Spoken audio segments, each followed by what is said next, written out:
Methods, जिसमें से last class में हमने सेकंड लास्ट मेथड जो था वो हमने देखा न्यूरो इमेजिंग। तो ये ऐड करना भूल गई थी पिक्चर, ये अभी ऐड किया है, ये देख लो कैसे रिलेट करना है। डीटीआई, एक्सरे, एमआरए नहीं था, एमआरआई, सीटी एंड पेट स्कैन। डीटीआई मैंने बताया होगा कि वाटर डिफ्यूजन के थ्रू जो है वो इमेजिंग फॉर्म करते, कैसे नर्व वेसल्स और ब्लड वेसल्स आपस में कनेक्टेड होते हैं, कैपिलरीज बोलते हैं, ब्लड वेसल्स बहुत माइन्यूट हो जाते हैं।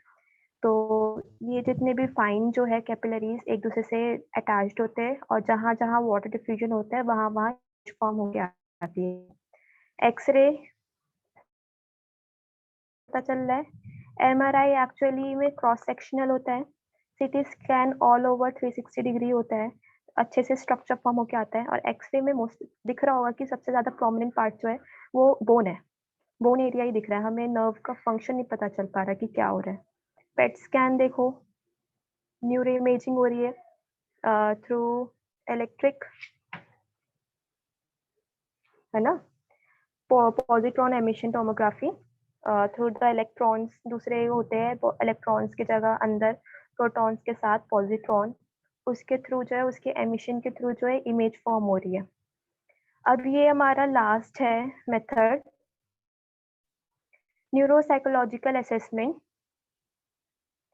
इसमें बस हमें टेस्ट पढ़ना है, हम न्यूरोसाइकोलॉजिकल टेस्ट के थ्रू हम क्या क्या एसेस करते हैं और कैसे कैसे हम पता लगाएंगे टेस्ट के थ्रू कॉग्निटिव फंक्शंस को and whether there is a impairment in behaviour.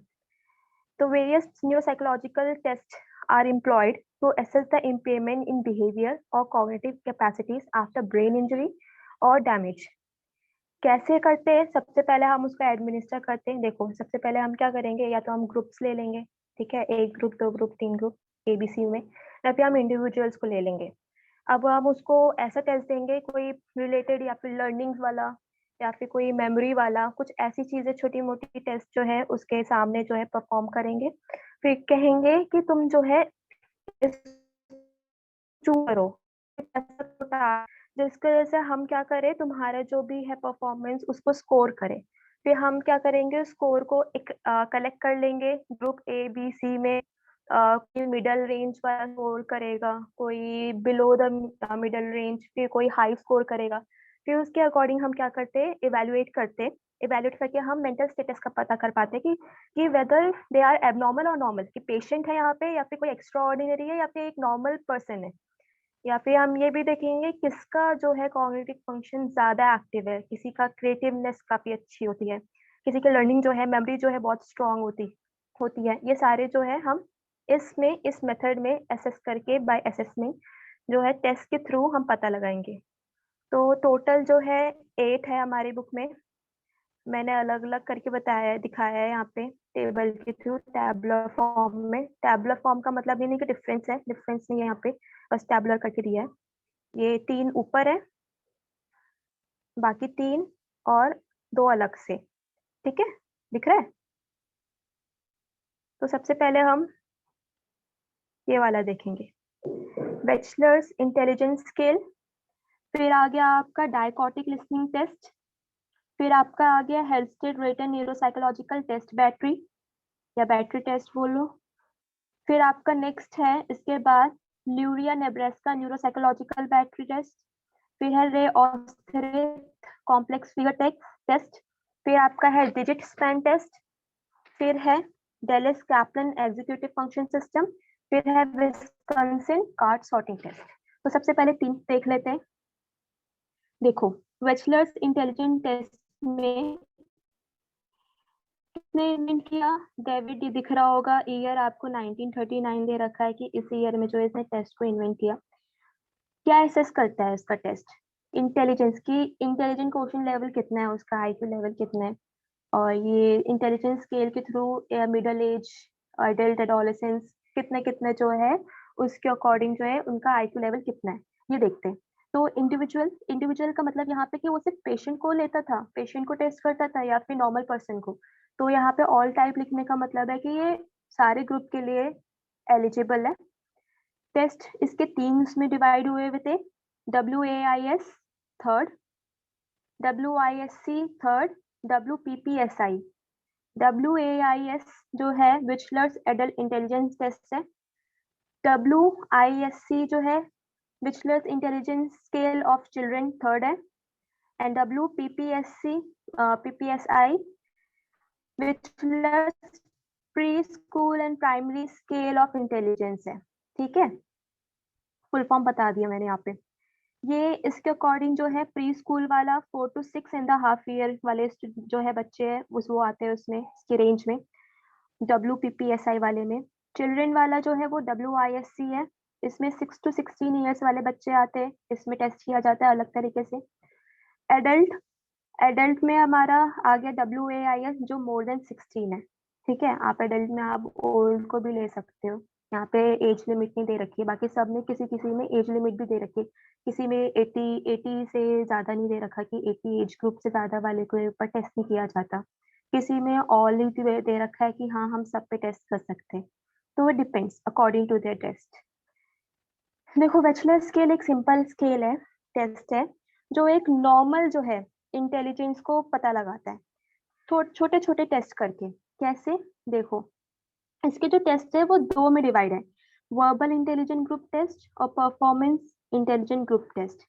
Verbal में आपका आ गया कि देखो यहाँ पे इंफॉर्मेशन कोई फिगर दे दी या कोई ऐसा लेटर वर्ड दे दिया और बोला कि कोई इंफॉर्मेशन निकालो। सिमिलैरिटीज मैंने पिछले क्लास में भी दिया था कि एक ऑरेंज है और एक एप्पल है।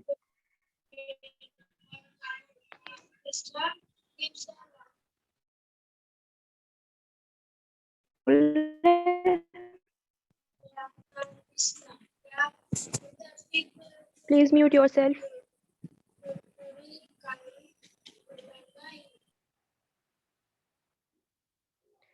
सिमिलैरिटीज में ऑरेंज है, एप्पल है, उन दोनों के बीच में क्या सिमिलैरिटीज है?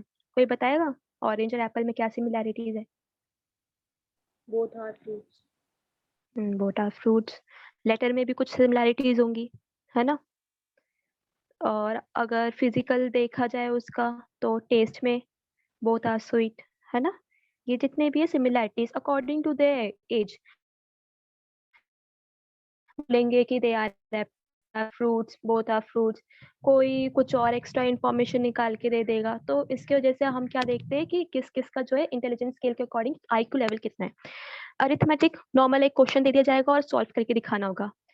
परफॉर्मेंस इंटेलिजेंट टेस्ट, इसमें आपका क्या है, कोई एक, मैंने पिछले क्लास में भी हल्का सा बताया था कि कोई अगर जैसे फॉर एग्जांपल मैंने आपको 2 ब्लॉक दिए, ठीक है, एक स्क्वायर का दिया 2D शेप में ड्रॉ पेपर में ड्रॉ करके दिया और एक ट्रायंगल। अब मैंने बोला जो परफॉर्मर है जो उसको टास्क दिया है उसको मैंने बोला कि इसी 2 ब्लॉक से आप एक 3D फॉर्म करके दिखाओ पेपर में ही। तो अगर जो कर पाएगा तो उसका देखेंगे कि कितना है उसका इंटेलिजेंट लेवल, और जो नहीं कर पाएंगे फिर उसका देखेंगे वो उसका बिलो द इंटेलिजेंट लेवल जो है। फिर उसके बाद यहाँ पे पिक्चर अरेंजमेंट आपने पजल्स तो देखा होगा, जगलिंग करके आप उसको क्या है रीअरेंज करते हो। तो ये जितने भी है ये परफॉर्मेंस है। तो वेचलर ने 2 में डिवाइड किया, वर्बल और परफॉर्मेंस। उसके अकॉर्डिंग जो है एज के अकॉर्डिंग भी उसने डिफरेंट टेस्ट अलॉट किए। नेक्स्ट है आपका डायकोटिक लिसनिंग टेस्ट, बहुत इंटरेस्टिंग है। आपने कभी देखा है कि सिर्फ आपने ईयरफोन लगा के या हेडफोन लगा के, मैं ऐसे एग्जांपल दे देती हूँ, हेडफोन लगा के सिर्फ म्यूजिकल इंस्ट्रूमेंट से आपने सिर्फ ट्यून सुनी है जिसमें आपका ड्रम स्टिक की भी आवाज आ रही हो, पियानो की भी आवाज आ रही हो, कोई बीपिंग कर रहा है, कुछ भी कर रहा है, ठीक है, ये जितने भी है बॉक्सिंग वगैरह जितने भी है, आपको दिल लगता है कि ना जब आप दोनों तरफ हेडफोन के वो लगाते हो तो वो जो है म्यूजिक जो है आपके ब्रेन में घूम रहा होता है, एक जगह से दूसरी जगह हिट कर रहा होता है। किसी ने फील किया है? तो वो जो फीलिंग है, किया होगा ऑब्वियसली, वो जो फीलिंग है वो क्यों है? क्योंकि वो डिफरेंट डिफरेंट हेमिस्फेयर में, हेमिस्फेरल पार्ट में ब्रेन के वहां पे जाके हिट होता है। तो इसका मतलब क्या हुआ कि जो डिफरेंट डिफरेंट पार्ट है वो डिफरेंट डिफरेंट एरिया के लिए रिस्पॉन्सिबल है, डिफरेंट डिफरेंट ट्यून के लिए रिस्पॉन्सिबल। तो ये यहाँ पे डायकोटिक लिसनिंग टेस्ट में क्या था, डोनाल्ड ब्रॉडबेंट ने इन्वेंट किया 1954 में। पहला इसको फिर मॉडिफाई किया गया। तो पहला जो था वो डोनाल्ड ब्रॉडबैंड था। क्या असेस किया? Selective attention. देखो मैंने तो ये एग्जांपल एक नॉर्मल सा दिया, अब इसने एक्चुअल में क्या किया, अगर आपका जो अगर आप पियानो पसंद है और एक तरफ कोई फ्लूट बजा रहा है, तो आप किसको ज्यादा सुनोगे? राइट हैंड साइड में लेफ्ट ईयर या फिर राइट वाले ईयर की तरफ आपका पियानो बज रहा है, और लेफ्ट वाले ईयर की तरफ आपका क्या बज रहा है? फ्लूट बज रहा है। तो जिसको पियानो पसंद है आप पियानो की तरफ ज्यादा अटेंटिव होगे, और जिसको फ्लूट पसंद है आप फ्लूट की तरफ ज्यादा अटेंटिव होगे। मतलब दूसरे वाले को ऑलमोस्ट तुम नेग्लेक्ट ही कर दोगे, ऐसा होता है। तो ये क्या है? सेलेक्टिव अटेंशन है, कि आपका ब्रेन किस चीज के लिए रिस्पॉन्स करता है, वो आपके ऊपर डिपेंड करता है कि आपका इंटरेस्ट कहाँ पे, या फिर आपका कौन सा पार्ट डेवलप्ड है। तो बाद में इसने क्या किया, पहले तो यही था सिलेक्टिव अटेंशन, ठीक है, कि कौन सा वाला एरिया जो है किस चीज के लिए रिस्पॉन्सिबल है, कौन सा पार्ट जो है ज्यादा सुनता है। फिर उसके बाद उसने हेमिस्फेरिक लेटराइजेशन बताया। इसमें यही बोला कि डिफरेंट डिफरेंट जो है हेमिस्फेरिक पार्ट जो है is responsible for the different tune. Individual all type आप सबके लिए कर सकते हो। Test to listen the message on both right and left. Age क्या है? ऑल टाइप है ये भी। नेक्स्ट है आपका हेल्स्टेड रिटन न्यूरोसाइकोलॉजिकल टेस्ट, थोड़ा इंटरेस्टिंग सा है। रिटन ने किया 1986 में। सारे कॉग्निटिव ऑलमोस्ट सारे कॉग्निटिव प्रोसेस को इसने टेस्ट करने की कोशिश करी, जितने भी है, और कैसे दोनों तरह के न्यूरॉन्स को लेके, सेंसरी और मोटर। अच्छा, सेंसरी और मोटर पता है किसी को? What are sensory and motor neurons? Next chapter अभी हम कुछ देर में अब स्टार्ट करने वाले हैं, उसी में पढ़ेंगे हम। आई थिंक सेंसरी जो होता है, मतलब जो हमारे सेंस ऑर्गन होते हैं, जैसे आईज, शायद हम्म मेंटल प्रोसेस। हाँ, सेंसरी न्यूरॉन्स वो न्यूरॉन्स होते हैं जो आपके एनवायरमेंटल फैक्टर्स, स्टिमुलस जो होता है वहाँ के मैसेज को रिसीव करते हैं। वही आपने जो बोला, आई, एयर वगैरह, ये सारे एक्सटर्नल फैक्टर्स को के लिए रिस्पॉन्सिबल है। वो बाहर के स्टिमुलस को देख पा रहा है, फील कर पा रहा है एक तरीके से। तो ये जितने भी है ये रिसीव कौन करता है? आपका न्यूरॉन्स, सेंसरी न्यूरॉन्स। और मोटर उसका उल्टा होता है। जस्ट आपने जो रिसीव किया है सेंसरी न्यूरॉन्स के थ्रू, मोटर क्या करेगा? उसको पहले ब्रेन में मैनिपुलेट होगा, इंफॉर्मेशन की प्रोसेसिंग होगी, फिर उसका आप रिस्पॉन्स जो देते हो, जैसे आपको गरम गरम लग गया कुछ और आपका उसने रिसीव किया सेंसरी ने, तो जो जैसे रिस्पॉन्स करोगे उसको, तो वो क्या होगा, वो जो कैरी करके जाएगा वो मोटर न्यूरॉन्स होगा, ठीक है। तो और टाइप भी सारे एज के लिए various test are included in order to know the cognitive process. अब मैं बताती हूँ कैसे टेस्ट। फॉर एग्जाम्पल, मोस्टली उसने ऐसे किया था, हेल्स्टेड ने, ब्रिटेन ने, कि 200 पिक्चर्स जो है की सीरीज ली थी उसने, और वो ज्योमेट्रिकल फिगर्स में था। फिर उसने बांट दिया लोगों पे, इंडिविजुअल के पास एक एक करके, या फिर बहुत सारा एक साथ दिखा दिया। फिर बोला एक कार्ड किसी को बुला के कि ये वाला कार्ड लो, ये वाला पिक्चर लो, और फिर बोला ये 4 ऑप्शन है, अब बताओ कि देख के बताओ।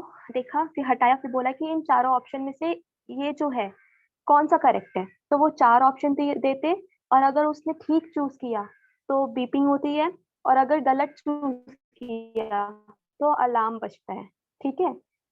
तो ये टेस्ट जो है ये हर्स्टेड रिटर्न का है। बस ये पिक्चर के थ्रू जो है वो डिफरेंट डिफरेंट जो है कॉग्निटिव प्रोसेसेस को पता लगाना चाहता था। अब हेल्स्टेड के साथ साथ एक नया है, न्यूरिया नेब्रेस्का न्यूरोसाइकोलॉजिकल टेस्ट। ये जो है हेल्स्टेड की तरह ही है, हल्का सा फर्क है। बस ये क्या करता है, ये 8 to 12 ईयर्स वाले बच्चों को भी इंक्लूड करते हैं, ठीक है। किसने इन्वेंट किया था? Alexander Luria, 1986। सारा almost perception, perception is the cognitive function ही होता है, प्रोसेस होता है वो, ठीक है। और उसमें भी क्या, ऑडिटरी, टैक्टाइल, विजुअल। फिर उसने लैंग्वेज भी लिया, ठीक है। लैंग्वेज में भी उसने क्या, रिसेप्टिव स्पीच, एक्सप्रेसिव स्पीच, ये जितना भी है सब। फिर उसने क्या किया, एकेडमिक लिया। एकेडमिक में आप जो भी आप कंसिडर कर सकते हो, क्या क्या कर सकते हो, रीडिंग, रिकॉग्निशन, ठीक है, और एरिथमेटिक, ये जितना भी एकेडमिक का पार्ट है। फिर मेमोरी और इंटेलिजेंट फंक्शनिंग, ये जितना भी है ये सारी चीजें क्या है, ल्यूरिया नेब्रेस्का ने असेस किया। इंडिविजुअल्स इसने कौन से चुने? मोस्टली ब्रेन डैमेज्ड या डिसफंक्शन वाले पेशेंट्स को उसने चूज किए। नॉर्मल पर्सन में वो ज्यादा नहीं वो टेस्ट करता था, वो पेशेंट वाले में करता था ताकि वो फर्दर इन्वेस्टिगेट हो सके। एज क्या थी उसकी? एडोलेसेंट और एडल्ट होल्डर की ज्यादा एज नहीं थी, बट हाँ चिल्ड्रन को बाद में इसने इंक्लूड किया, वो 8 to 12 ईयर्स वाले बच्चों को इंक्लूड किया। उससे जो प्री स्कूल और प्री प्राइमरी वाले बच्चे थे वो वो उसको उसने इंक्लूड नहीं किया। जो प्री वाले जो थे 4 to 6.5 ईयर्स वाले जो थे उसको इंक्लूड नहीं किया। सेम है लूरिया नेब्रेस का, उससे हेल्थ स्ट्रीट से मैं बता देती हूँ होता क्या है। इसने क्या किया था, इसने भी एक तरीके से कार्ड दिया था। 269 आइटम्स जो है ऐसी पिक्चर के फॉर्म में बांटा था। मैंने यहाँ पे लिखा नहीं, मैं ऐसे बता देती क्योंकि ज्यादा डिस्कस नहीं हो पाएगा। और वो सारे जो पिक्चर्स थे वो ये जितने भी एसेस किया है वो उसके अकॉर्डिंग थे। फिर इसको जो जो पूरा एडमिनिस्टर करने में जो टाइम लग रहा था वो 2 to 3 आवर्स लग रहा था। ठीक है, क्योंकि ऑब्वियसली इतने सारे जो है कॉग्निटिव फंक्शंस को लेके चल रहा है और इतने सारे जो है 269 आइटम्स हैं, तो उसको पूरा करने में 2 to 3 आवर्स लग ही रहा था। फिर क्या था, जब इसने सब कुछ कंप्लीट कर लिया, एडमिनिस्टर कर लिया, इवेल्युएट कर लिया, फिर उसने बाद में पता लगाया कि कौन सा नॉर्मल है पेशेंट और कौन सा एबनॉर्मल है या फिर किसका ब्रेन जो है डैमेज है। बस इसमें इतना है, इसलिए मैंने इसका एक पर्टिकुलर एग्जाम्पल नहीं लिया। फिर आके आपका रे ऑस्ट्रेट, बहुत इंटरेस्टिंग है, मैं ऐसे ही बता देती हूँ। ये देखो, ये फिगर दिख रहा है, ये फिगर इसने एक्चुअली में विजुअल परसेप्शन और विजुअल मेमोरी को लेके किया। ठीक है, कि किसकी विजुअल मेमोरी जो है स्ट्रॉन्ग है। तो ये जो फिगर है मैंने अपने अपनी पे भी ट्राई करके देखा था। ये मैंने बोला उसको कि ये जो है तुम्हें मैं दे रही हूँ 30 सेकेंड्स के लिए, तुम इसको अच्छे से देखो और फिर मैं ले लूंगी। Please mute yourself, please mute yourself, बहुत शोर मच रहा है।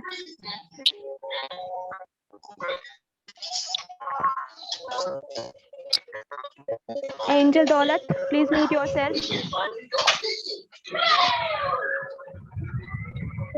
Sorry ma'am.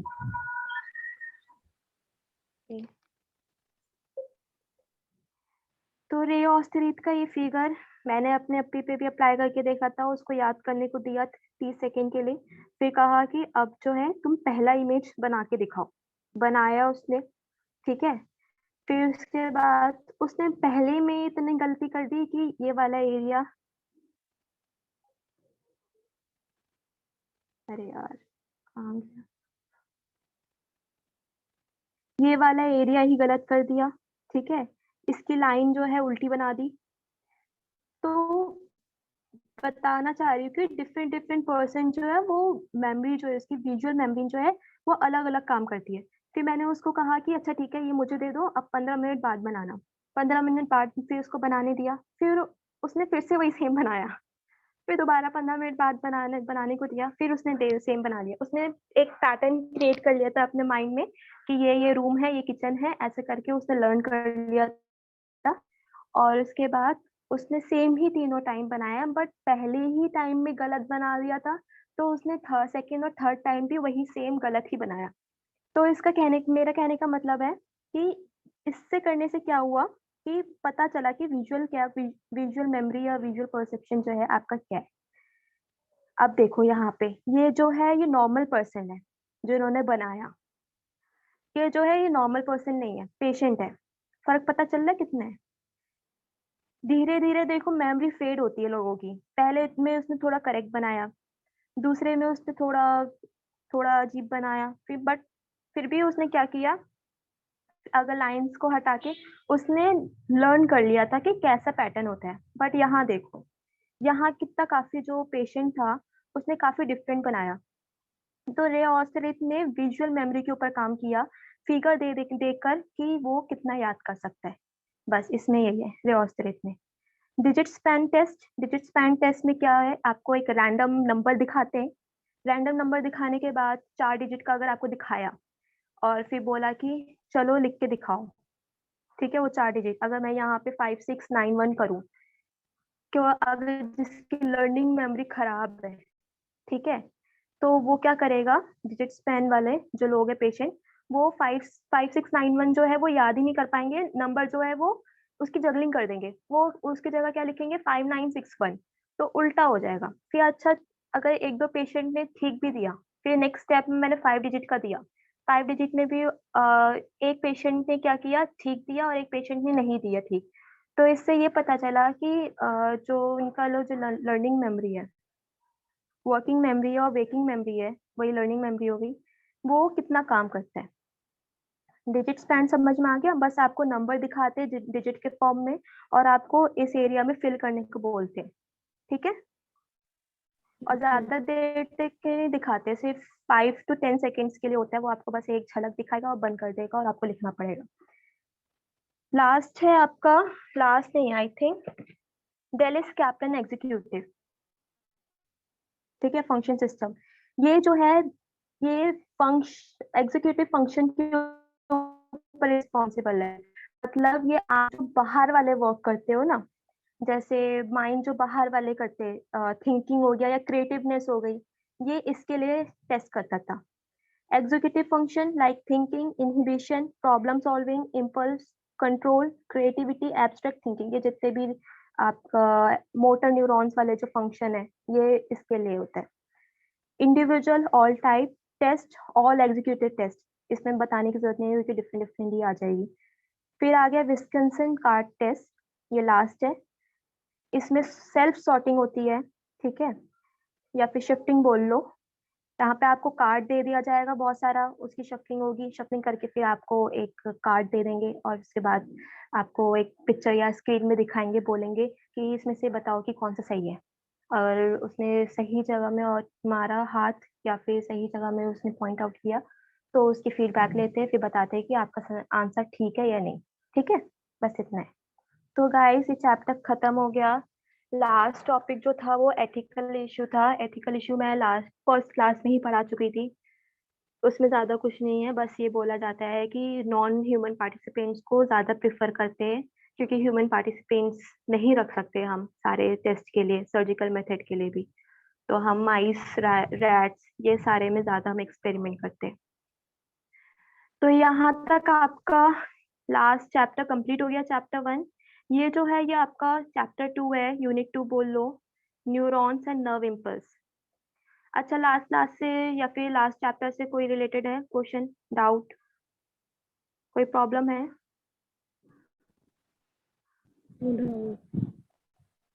ओके ओके, फिर आगे पढ़ते हैं। न्यूरॉन्स एंड नर्व इम्पल्स काफी इंटरेस्टिंग चैप्टर है मेरे अकॉर्डिंग, तो आपके अकॉर्डिंग पता नहीं, फिर भी अच्छा लगेगा। न्यूरॉन्स, सबसे अभी तक जो हम पढ़ते हुए आ रहे हैं, बहुत सारी जगह हमने वर्ड देखा होगा न्यूरॉन। है क्या न्यूरॉन? 7th क्लास में पढ़ते हैं, 8th क्लास में सेल के चैप्टर में पढ़ते हैं कि neuron it is a cell, brain cell basically, ठीक है, लॉन्गेस्ट सेल बोला जाता है, जो पूरे नर्वस सिस्टम को वही क्रिएट करता है। पूरा नर्वस सिस्टम, हमारा ब्रेन, हमारा स्पाइनल कॉर्ड, सब किससे बना है? न्यूरॉन से बना है। Neuron is the cell. तो it is the brain cell which is the basic unit of communication in the nervous system where it receives process information and send messages within the system, ठीक है। Basic unit of communication है। Actually में neuron का काम ही क्या है? Neuron का काम है कि वो सिग्नल ट्रांसमिट करे from one neuron to another neuron, ठीक है।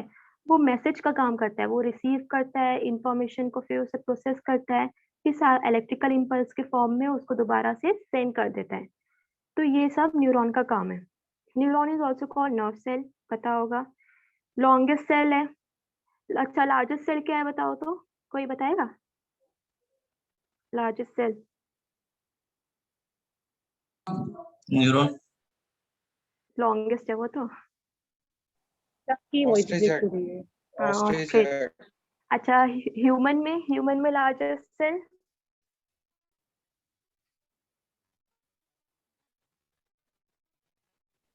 न्यूरॉन, नहीं पर, वो तो लॉन्गेस्ट है। लार्जेस्ट लार्जेस्ट वन, और लॉन्गेस्ट का फर्क है। This is largest. cell body. Ovum, ovum पता है, फीमेल रिप्रोडक्टिव पार्ट में ओवम। लार्जेस्ट है। ठीक, नेक्स्ट देखते length range 0.1 millimetre to 1 metre तक that's एक्सटेंड कर सकती है। for और अगर उसकी right? The ovum is only for women. या कह भी सकते हो, बट फिर भी तो ह्यूमन में ही तो आता है। So what is the largest cell for male? और male, I don't know, for male तो कुछ नहीं होगा फिर ऐसे तो। लार्जेस्ट बट इतना है कि ओवम है ह्यूमन में, Okay. मेल है ना। ऐसे पर्टिकुलर डिस्टिंग्विश करके नहीं देखा मैंने, बट देखा है कि हाँ लार्जेस्ट सेल्स है वो ओवम होता है। मेल का देखना पड़ेगा। डायमीटर, का न्यूरॉन ही होता है। डायमीटर, अच्छा ठीक है देखती हूँ, बट वो लॉन्गेस्ट होता है ना। हाँ लार्जेस्ट भी होता है, ठीक है। लार्जेस्ट और लॉन्गेस्ट दोनों ही जो है ह्यूमन में नर्व सेल ही होता है। फिर सेकंड अगर फीमेल की बात करें तो ओवम का।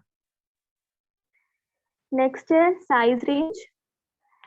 यहाँ पे आपको दिख रहा होगा micrometre to 100 micrometre, 4 micrometre to 100 micrometre in diameter. ठीक है, डायमीटर में वो इतना एक्सटेंड कर सकता है। माइक्रोमीटर कितना होता है किसी को पता है? 1 micrometre is equal to how much metre?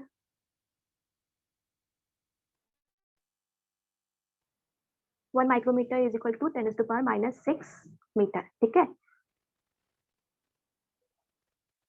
कितना होता है ये वाला 6। ठीक, according to William and Herrup, देखो मैंने यहाँ पे इसलिए according to William and Herrup लिखा है क्योंकि डिफरेंट डिफरेंट न्यूरोलॉजिस्ट आए, उन्होंने डिफरेंट डिफरेंट अलग तरीके से बताया कि हमारे ह्यूमन में कितने नर्व सेल्स पाए जाते हैं। ठीक है, कोई बोला कि अराउंड अप्रॉक्स जो है 18 बिलियन है, कोई अब इनके अकॉर्डिंग बोल रहे हैं कि अप्रॉक्स जो है 100 बिलियन है, फिर आगे बोले कि अप्रॉक्स जो है वो 200 बिलियन भी है। तो इनके अकॉर्डिंग जो है number of neurons in human 100 billion है। और ये जो है अभी जो डिबेट है ये अभी चल ही रही है। ठीक है, बट मोस्ट एक्यूरेट जो बोलते हैं वो 100 बिलियन ही बोलते हैं, जिसमें से 12 टू 15 बिलियन जो है वो cerebral cortex and associated areas है। एसोसिएटेड एरियाज उनको कहते हैं कॉर्टेक्स में डिफरेंट डिफरेंट रीजन्स होते हैं, सुना ही होगा, frontal lobe, occipital lobe, temporal lobe and parietal lobe, ये सारे एसोसिएटेड एरियाज हैं। ठीक है, 70 बिलियन जो है सेरेबेलम, सेरेब्रम होता है, सेरेबेलम होता है और मेडुला होता है। तो सेरेबेलम जो है वो नीचे नेक रीजन से थोड़ा ऊपर वाले एरिया को सेरेबेलम बोलते हैं। 1 बिलियन जो है spinal cord, 1 billion spinal cord consist करता है, ये स्टेम होता है एक तरीके से, स्टेम से नीचे एक्सटेंड होता है, ब्रेन से ओरिजिनेट होता है और नीचे तक जाता है, जिसके फर्दर जो है ब्रांच होते हैं नर्व सेल्स के। ठीक है, ये जितने भी है वो 100 बिलियन की डिस्ट्रीब्यूशन है। ठीक है, अकॉर्डिंग टू विलियम एंड हेरप। अब देखो एक साइंटिस्ट आया, सैंटियागो रैमन वाई कैजल। ठीक है, he is the father of neuro science. उसने क्या बोला कि that the nervous system was made up of, not was, गलती से डाल दिया, is made up of individual cells. ठीक है, एक एक इंडिविजुअल सेल्स के कनेक्शन की वजह से जो नर्वस सिस्टम का फॉर्मेशन हुआ है। कब दिया इसने पोस्टुलेट? पोस्टुलेट कब किया? 1887। ठीक है, he was awarded Nobel Prize in Medicine and Physiology in 1906 for work on the structure of nervous system. इनको अलग में नोबेल प्राइज मिला, किसमें मिला? मेडिसिन या फिर फिजियोलॉजी में। अब देखो, न्यूरॉन पढ़ने से पहले कुछ इंपॉर्टेंट जो एक बेसिक पार्ट भूल जाते हैं लोग, पता नहीं है बहुत सारे लोग को, कि नर्वस सिस्टम में 2 तरीके के सेल्स पाए जाते हैं, न्यूरॉन्स एंड ग्लाइल सेल्स। बहुत इंपॉर्टेंट है ग्लाइल सेल्स, स्ट्रक्चर में मैं दिखा दूंगी। न्यूरल सेल्स पता है, ये न्यूरल सेल्स होते हैं न्यूरॉन्स, और नर्वस सिस्टम में पाए जाते हैं, ये भी नर्वस सिस्टम में पाए जाते हैं, but it is a non neural sales in the central nervous system and peripheral nervous system.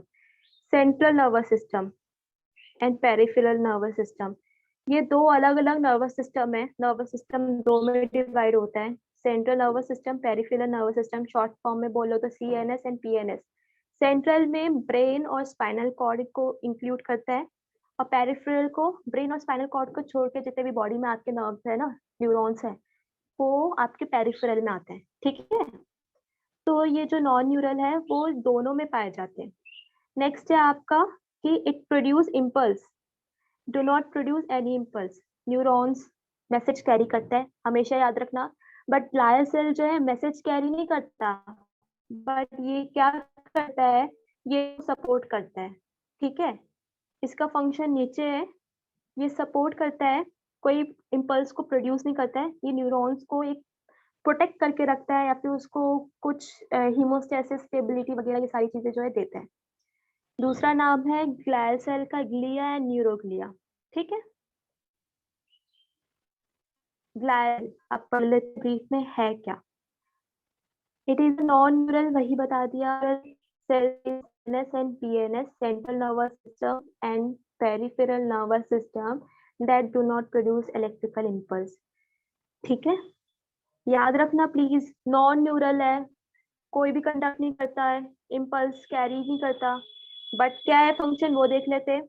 Affect thinking, learning, memory, perception. Next वाला देखो, help in maintaining a state of homeostasis of nervous system, very important. Homeostasis last में मैंने पढ़ाया था। चलो जल्दी जल्दी बताओ ह्यूमोस्टेसिस क्या होता है। नहीं पता है किसी को?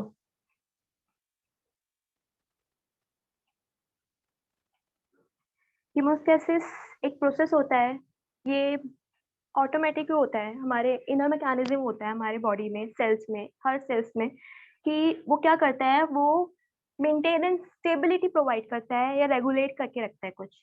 जैसे टेम्परेचर है, टेम्परेचर को वो रेगुलेट करके रखेगा हमारी बॉडी को, या फिर हमारे विद इन द सेल जो है टेम्परेचर क्या है उसको भी जो है वो रेगुलेट करके रखेगा।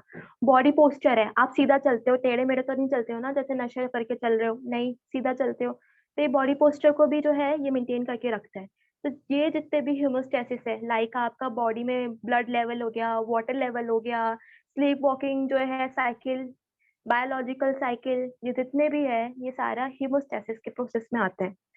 ठीक है, तो ये जो ग्लायल सेल है ना, ग्लायल सेल ये हीमोस्टेसिस को मेंटेन करके रखती है, उस स्टेट को मेंटेन करके रखती है। समझ आ गई हीमोस्टेसिस?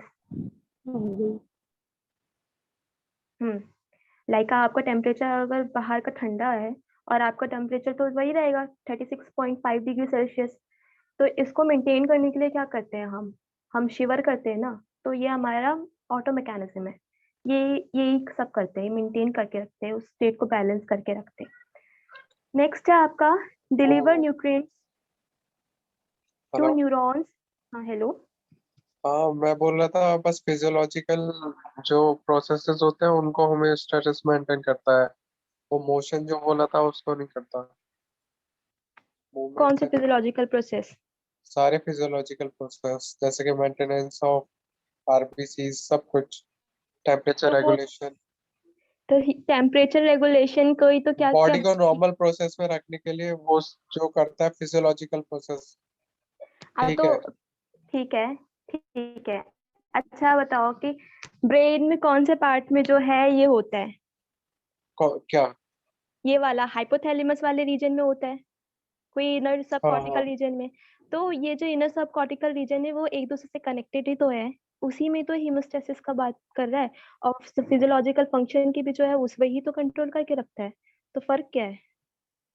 नहीं फर्क क्यों नहीं है, होमियोस्टेसिस उस प्रोसेस को बोलते हैं जो फिजियोलॉजिकली मेंटेन करता है।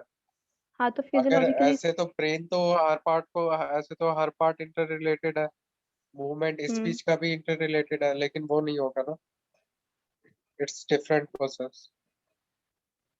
ओके, तो आपके अकॉर्डिंग हीमोस्टेसिस क्या है? जो फिजियोलॉजिकल प्रोसेस को कंट्रोल करता है वो हाँ ठीक है, वैसे फिजियोलॉजिकल ही करता है बैलेंस, जो भी। बेसिकली बॉडी को बैलेंस करता है ना, जो इंटरनली, हम्म हम्म, उसको तो बोलते हैं कॉमन यही लैंग्वेज। तो समझाई मैं, ठीक है। वैसे बहुत सारे एग्जाम्पल है हीमोस्टेसिस के अंदर, और फिजियोलॉजिकल वही फंक्शनलिज्म ही हो गया, हीमोस्टेसिस भी फंक्शनलिज्म ही हो गया। ठीक है, नेक्स्ट आपका है deliver nutrients to neurons and produce myelin to coat axon. ठीक है, प्रोड्यूस करता है, ग्लाया सेल प्रोड्यूस करता है माइलिन जो है हमारा नर्व सेल के एक्सॉन वाले पार्ट के ऊपर लगा हुआ रहता है, स्वेलन पार्ट होता है, वो उसको हम बोलते हैं myelin. Clean up waste products and neurons, ये भी होता है कि आपके जो डेड न्यूरॉन्स है और जो भी उसके मेटाबॉलिक प्रोडक्ट्स है, वेस्ट प्रोडक्ट्स है, उसको क्लीन अप कराता है ये glial cell. Help in information processing and influence the generation of new neurons during prenatal development. Prenatal development तो जब बेबी डेवलप हो रहा होता है विद इन द वूम, ठीक है, तब की डेवलपमेंट के बाद टाइम में क्या होता है, आपके न्यू न्यूरॉन्स की जनरेशन होती है। और ये भी पता होना चाहिए कि जितना जो है बेबी बर्थ के टाइम लेके पैदा होता है, न्यूरॉन्स, नंबर ऑफ न्यूरॉन्स उतने ही जो है टिल डेथ रहता है। हाँ, डीजेनरेट हो सकता है बट जनरेशन नहीं हो सकता, उसका मतलब न्यू न्यूरॉन्स और डिवीजन जो है फॉर्म नहीं हो सकते। एक दो शायद पर्टिकुलर एरिया है जहाँ पे अचानक से अगर आपका डैमेज हो गया एक्सीडेंटल या, तो उसको रिप्लेस करने के लिए होते हैं, ठीक है, उसके लिए डीप स्टडी करनी पड़ेगी। बट बेसिकली क्या है, न्यूरॉन्स जो है वो दोबारा डिवाइड नहीं हो सकते, वो फर्दर ब्रांच्ड हो सकते हैं, न्यूरोप्लास्टिसिटी हो सकती है उसके अंदर, बट ऐसे नहीं हो सकते, ठीक है। टाइप्स ऑफ ग्लाइल सेल देख लेते हैं अब। बेसिकली 5 तरीके के होते हैं बट 4 है बुक में। Oligodendrocytes, Schwann cells, microglial cells and astrocytes. Oligodendrocytes देखो यहाँ पे पिक्चर दिख रहा है जो पिंक कलर का है, ऐसे ऐसे स्ट्रक्चर होता है ऑलिगोडेंड्रोसाइट्स का। और क्या करता है, ये माइलिन प्रोड्यूस करता है सीएनएस के अंदर, ठीक है, सेंट्रल नर्वस सिस्टम, मतलब ब्रेन और स्पाइनल कॉर्ड के न्यूरॉन्स के एक्सॉन को कवर अप करता है थ्रू प्रोडक्शन ऑफ माइलिन। तो ये माइलिन जो है प्रोड्यूस कर रहा है। और यहाँ देखो next Schwann cell. Schwann cell हम देखते थे ना कि पार्ट में पढ़ते थे कि ये है क्या, एक्चुअली ये ग्लाइल सेल है। देखो प्रोटेक्ट कर रहा है ना एक तरीके से न्यूरॉन को। तो ये हमने तो जो नॉर्मल जो स्ट्रक्चर होता है न्यूरॉन में, हम ये डॉट डॉट से श्वान सेल्स को डिनोट करते हैं, ठीक है। तो ये जो है ये श्वान सेल, इसमें ऑलिगोडेंड्रोसाइट्स में देखो नहीं है, क्योंकि ये प्रॉपर ये जो है डिफरेंट ग्लाइल सेल है, और ये श्वान सेल जो है डिफरेंट ग्लाइल सेल है, ठीक है। ये क्या कर रहा है, यहाँ पे भी ये क्या करेगा, प्रोड्यूस करेगा माइलिन शीट को, बट किस में, पीएनएस में, पेरिफेरल नर्वस सिस्टम में। ये ऐसा दिखता है श्वान सेल, ठीक है। थर्ड है माइक्रोग्लाइल सेल। ये इन्फ्लामेशन रिस्पॉन्सेस के लिए, कि कैसे माइक्रो ऑर्गेनिज्म अटैक किया था, आप उसको कैसे प्रोटेक्ट करोगे, ठीक है। इन्वेडर्स को जब आएंगे तो उसके अगेंस्ट आप वो कैसे प्रोटेक्ट करता है, वो इसका ये काम होता है। माइक्रोग्लियल सेल काफी ब्रांच है देखो ये। और एस्ट्रोसाइट्स और माइक्रोग्लियल में फर्क पता चल रहा है, देखो ये ब्रांच नहीं है इसके, बट ये ब्रांच है।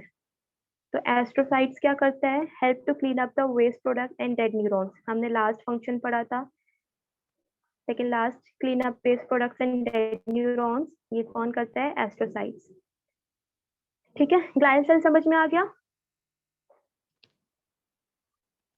जी। हमने पढ़ लिया ग्लाइल सेल, अब न्यूरॉन्स के बारे में पढ़ लेते हैं, क्योंकि नर्वस सिस्टम में दोनों होते हैं, न्यूरॉन्स एंड ग्लाइल सेल। पहले हम स्ट्रक्चर देख लेते हैं। ये स्ट्रक्चर, ये डेंड्राइट्स, बहुत सारे डेंड्राइट्स है, काफी टिपिकल स्ट्रक्चर ड्रॉ करके दिया है। सारे न्यूरॉन्स जो है सेम स्ट्रक्चर के नहीं होते, अलग अलग न्यूरॉन्स पाए जाते हैं। टिपिकल स्ट्रक्चर है ये न्यूक्लियस है, और ये छोटे छोटे आपको डॉट्स दिख रहे हैं, ये नीसल ग्रेन्यूल्स होते हैं, डिनोट नहीं किया। ये जो एरिया आपको मैंने सर्कल करके दिया है, ये एक्सॉन हिलॉक होता है, HILL ये क्या होता है, it is the junction between the cell body and the axon part. ये बीच का जंक्शन होता है, फनल शेप्ड होता है। फिर यहाँ से जो है इमर्ज होके क्या आ रहा है, एक्सॉन होके आ रहा है। ये पूरा जो है ये सेल बॉडी है, न्यूक्लियस तो सेल में होता ही है प्रेजेंट। एक्सॉन के ऊपर क्या है, श्वान सेल। श्वान सेल क्या कवर कर रहा है, माइलिन शीट सेल कवर कर रहा है। फिर उसके बाद उन दो माइलिन शीट के बीच में एक गैप फॉर्मेशन हो रही है, जिसको हम नोड ऑफ रेनियर बोलते हैं। फिर ये जो है एंड हो रहा है एक्सॉन टर्मिनल में, ठीक है। एक्सॉन टर्मिनल में ये नोड्स होते हैं छोटे छोटे, नॉब बोल लो, नॉब, ठीक है, उसको हम क्या बोलते हैं, एक्सॉन टर्मिनल बटन्स, ठीक है। ये छोटे छोटे आपको दिख रहे हैं नोड्स, ये बटन्स होते हैं। बस अब हम एक एक का फंक्शन पढ़ेंगे कि क्या क्या काम करता है, कहाँ से कहाँ पे इमर्ज होके जाता है, ये सारी चीजें देखेंगे। प्लाज्मा करने की जरूरत है। Plasma membrane is the outer membrane of the cell. ठीक है, क्या है इसमें? न्यूरॉन। वेट,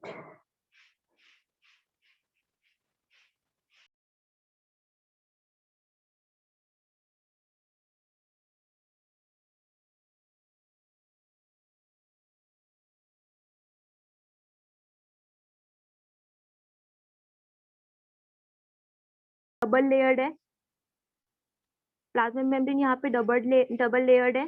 ठीक है, जो सारी मेम्ब्रेन जो है वो फॉस्फोलिपिड से बनी हुई होती है, याद रखना। जितनी भी मेम्ब्रेन्स है वो फॉस्फोलिपिड से बनी हुई होती है। और उसके बीच में, ये हमारी मेम्ब्रेन है ना, बीच में छोटे छोटे चैनल्स होते हैं। ठीक है, क्यों होते हैं? ताकि वो अंदर कुछ आए और कुछ बाहर जाए। तो ये जो है मेम्ब्रेन बहुत सेलेक्टिव होती है, काफी सेलेक्टिव होती है, कि वो कुछ ही चीज को जो है अंदर आने देगी जो हमारे अंदर ऑर्गेनल्स को चाहिए मेटाबॉलिक एक्टिविटी करने के लिए, सिर्फ उसी को अंदर आने देगी। ठीक है, या फिर जनरेशन के लिए, इम्पल्स जनरेट करने के लिए। और जो वेस्ट प्रोडक्ट्स है मेटाबॉलिक के, ठीक है, मेटाबॉलिक एक्टिविटी के, या फिर कोई और भी वेस्टेज है ऑर्गेनल्स के, वो जितने भी है वो बाहर जाती है। तो बहुत सेलेक्टिव होती है वो, बाकी जो इंट्रूडर्स है उसको नहीं आने देती है। तो इसलिए हम क्या बोलते हैं, plasma membrane is a semi permeable membrane, allow only selected substances or the molecules in or out of the cell through various channels. ठीक है, हाँ, नेक्स्ट है प्रोवाइड साइड। न्यूरॉन, मतलब न्यूरॉन के अंदर प्लाज्मा मेम्ब्रेन कहाँ शो करती है? Plasma membrane is the outer membrane of the cell, दिखाती हूँ। ओके। ये जितना भी आपको आउटर मेम्ब्रेन दिख रही है ना, ये पूरा आपका प्लाज्मा मेम्ब्रेन से बना है। अगर मैं एक नॉर्मल सेल क्रिएट करूँ, ठीक है, तो ये जो है ये प्लाज्मा मेम्ब्रेन है। ठीक है, okay, thank you. Welcome. Okay, last था provide sites for electrical activity that occurs during nerve impulse and for synaptic activity between two neurons. ये हम आगे पढ़ेंगे नेक्स्ट क्लास में।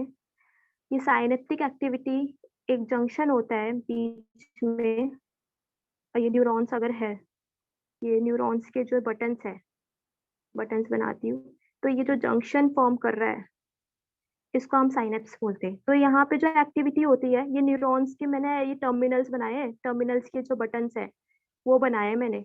ये जो छोटे छोटे बटन्स दिख रहे हैं ना आपको, ये छोटे छोटे बटन्स, वो आपके मैंने जूम करके बनाया है। यहाँ पे एक्टिविटी होती है, ये साइनेप्स जंक्शन है, इसमें एक्टिविटी होती है, इसको हम साइनेप्टिक एक्टिविटी बोलते हैं। तो दो न्यूरॉन्स के बीच में होती है, क्या होती है, वो क्या करते हैं, नर्व इम्पल्स को ट्रांसमिट करते हैं।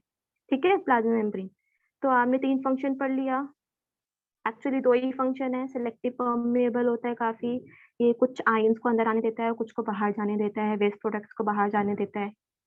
फिर दूसरा क्या है कि ये साइनेप्टिक एक्टिविटी के लिए रिस्पॉन्सिबल है। फिर नेक्स्ट है आपका सेल बॉडी। सेल बॉडी, ये पूरा cell body, largest part of neuron, organelles floating in its cytoplasm. Cytoplasm क्या होता है?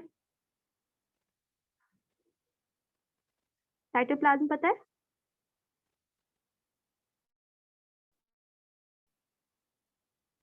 साइटोप्लाज्म ये जो सेल बॉडी है, ठीक है, ये जो सेल बॉडी है इसमें जो लिक्विड फॉर्म फ्लूइड होता है वो साइटोप्लाज्म होता है। सेल बॉडी के अंदर जो फ्लूइड पाया जाता है, जिसमें आपके छोटे छोटे ऑर्गन्स, जैसे हमारे बॉडी में ऑर्गन्स है, उस ऑर्गन्स को हम ऑर्गेनेल्स बोलते हैं। जब सेल की बात करें तो वो छोटे छोटे ऑर्गेनेल्स जब फ्लोट करते हैं उसके अंदर, वो फ्लूइड जो होता है वो साइटोप्लाज्म होता है।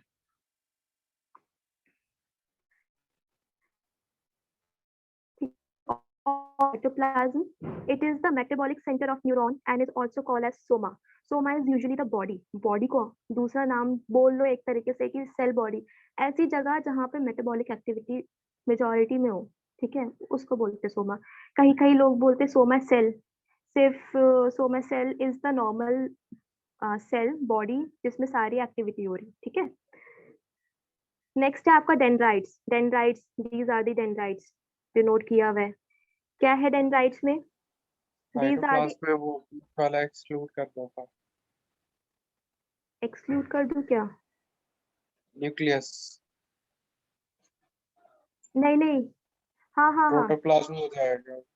प्रोटोप्लाज्म हो जाएगा, ठीक। जो न्यूक्लियस को हटा के जो पूरा है वो प्रोटोप्लाज्म हो जाता है।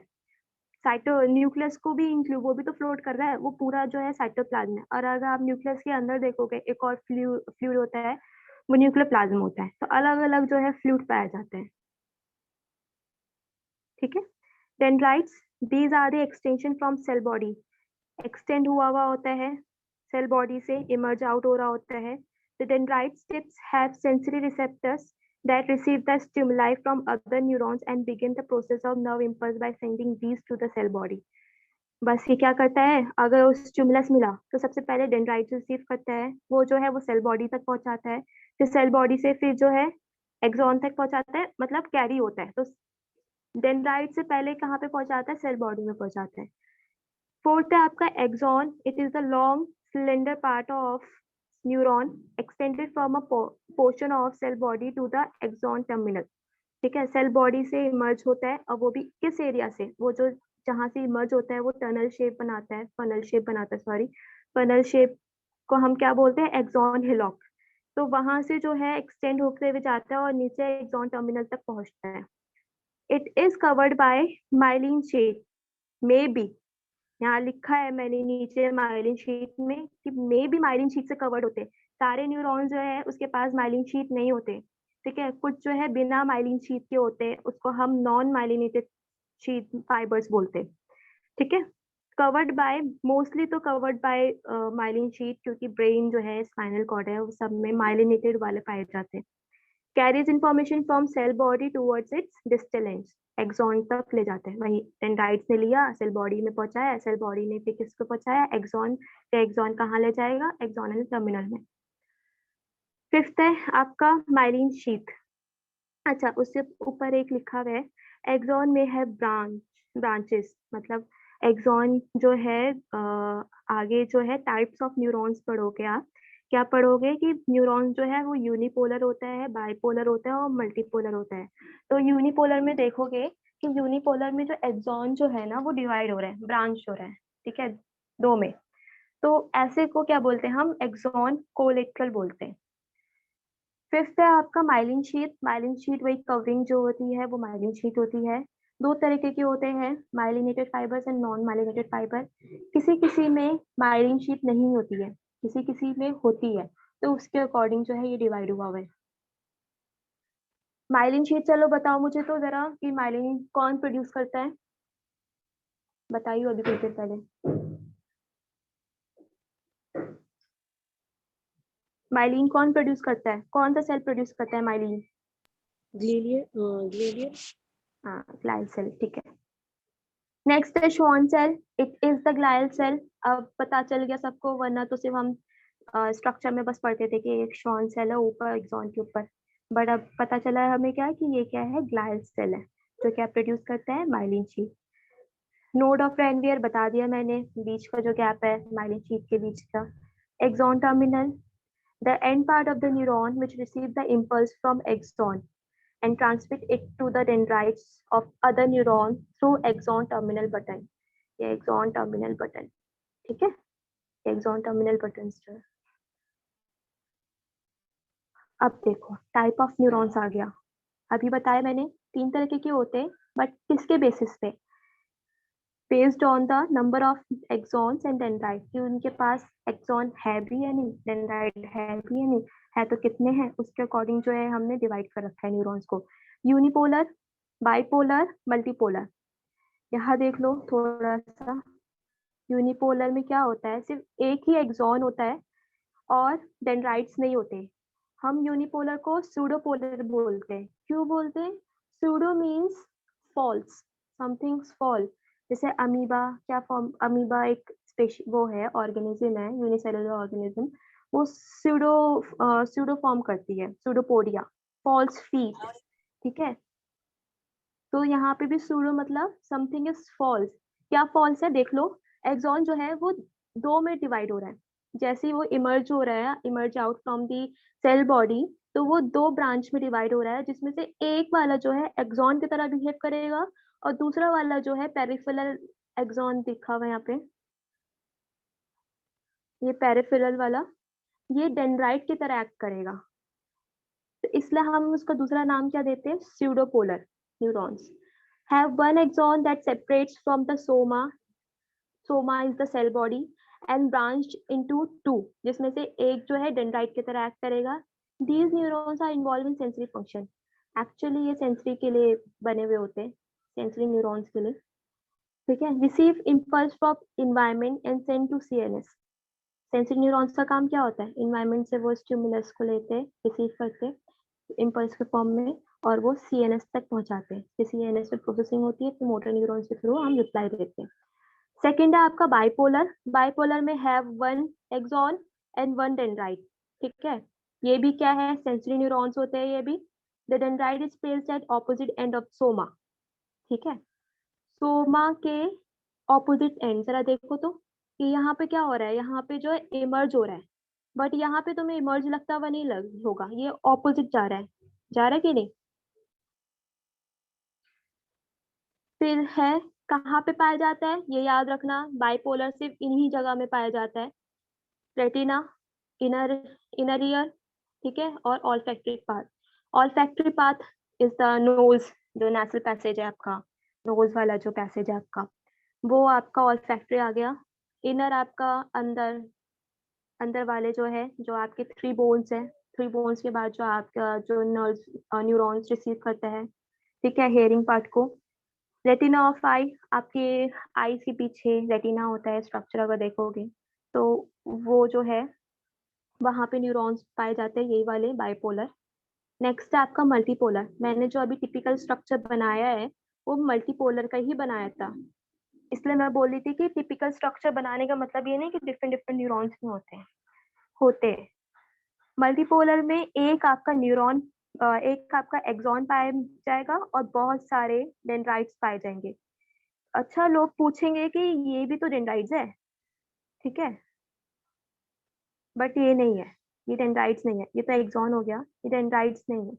ये देखो यहाँ पे डेंड्राइट्स एक ही, ये मेन है, उसका फर्दर ब्रांच हो रहा है, बट यहाँ देखो, यहाँ पे 1 2 3 4 5 काफी डेंड्राइट्स है, और फिर उसके फर्दर ब्रांचेस है उसके। तो डेंड्राइट्स बहुत सारे हैं, फिर बाद में ब्रांचेस हो रहे हैं उसके, इसलिए हम इसको मल्टीपोलर बोलते हैं, जिसमें बहुत सारे डेंड्राइट्स हो और एक एक्सॉन हो। Found in brain and spinal cord mostly, ठीक है। अब देखो मल्टीपोलर भी 2 तरीके के होते हैं, Golgi type 1, Golgi type 2। Golgi scientist है, ठीक है, उसके अकॉर्डिंग है। गोल्गी टाइप 1, गोल्गी टाइप 2 क्या है, इसमें बस ये एक्सॉन लॉन्ग होता है और बहुत कम ब्रांचेस होती है। इसमें क्या होता है, ये छोटा होता है एक्सॉन यहाँ पे और बहुत सारे ब्रांचेस होते हैं, ठीक है, हर इंटरवल में। फिर उसके बाद कह रहा है carry information further away as motor neurons. यहाँ पे their processes are usually confined and are involve in local interact between the nerve cells. ये बीच में विद इन द सेल्स जो है ना, नर्व सेल्स, वो जो है गोल्गी टाइप 2 करता है। ये जो है ये मोटर न्यूरॉन्स के लिए होता है, ठीक है, समझ में आया इतना यहाँ तक। आ गया। ओके, अभी हमने पढ़ा कि types of neurons based on the number of axons and dendrite. अब हम पढ़ेंगे types of neurons based on their function. अब फंक्शन के अकॉर्डिंग न्यूरॉन्स जो है वो कैसे होते हैं, अफरेंट, इफरेंट एंड इंटरन्यूरॉन्स, ऐसे बता देती हूँ। इसमें बुक में ढंग से नहीं बताया है व्हाट इज रिफ्लेक्स आर्क, ये मेरा पता नहीं इमेज ढंग से क्यों नहीं आया। ये रिफ्लेक्स आर्क बचपन में भी बोला होगा, रिफ्लेक्स एक्शन सीखा होगा, 10th तक तो सीखा होगा कि क्या होता है। एक गर्म चाय है यहाँ पे रखी हुई, आपके साइड में रखी गर्म चाय है, ठीक है, फिर किसी ने पिन पिन आपके पोक कर दिया स्किन में, तो आपको क्या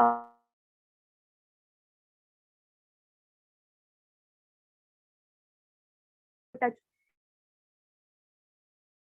फटाफट आप हटाओगे वहां से, हम हाथ हटा लेंगे। हाथ हटा लेंगे। तो ये जो है आपका क्या है, ये रिफ्लेक्स एक्शन है, ठीक है। आपके सेंसरी न्यूरॉन्स जिसको हम एफरेंट न्यूरॉन कहते हैं, ये क्या करता है, पहले ही सबसे पहला ये एफरेंट आपके रिसीव स्टिमुलस से रिसीव करता है सिग्नल, ठीक है। कोई भी चीज आपको फील हो रही है बाहर से, by skin, by ear, by eyes, जो भी है आप देख रहे हो, जितना भी है आपके सेंसरी न्यूरॉन्स उसे रिसीव करेगी, फिर फटाफट फटाफट सीएनएस तक पहुंचाएगी। सीएनएस में पहुंचाने के लिए उसके बीच में जो प्रोसेसिंग होगी, ठीक है, सीएनएस में आके कहाँ पे सबसे पहले पहुंचाएगी, स्पाइनल कॉर्ड में पहुंचाएगी, ठीक है। बाकी जो और भी फर्दर प्रोसेसिंग होगी वो ब्रेन करता है, ठीक है। तो इंटरन्यूरॉन्स क्या करेगा, उसकी प्रोसेसिंग में हेल्प करेगा। प्रोसेसिंग करने के बाद वो क्या करेगा, एफरेंट न्यूरॉन्स को से लेगा सिग्नल और वो इफरेंट न्यूरॉन्स को पहुंचाएगा, ठीक है। फिर क्या करेगा वो इफरेंट न्यूरॉन्स, फटाफट आपका जो भी प्रोसेसिंग हुई है आप क्या करोगे, फटाफट उसका रिस्पॉन्स दे दोगे कि कोई गर्म है, आपने हटा दिया। विद इन सेकेंड्स या बहुत ही माइक्रो सेकेंड्स बोल लो, आप जो है रिफ्लेक्ट करके देते हो।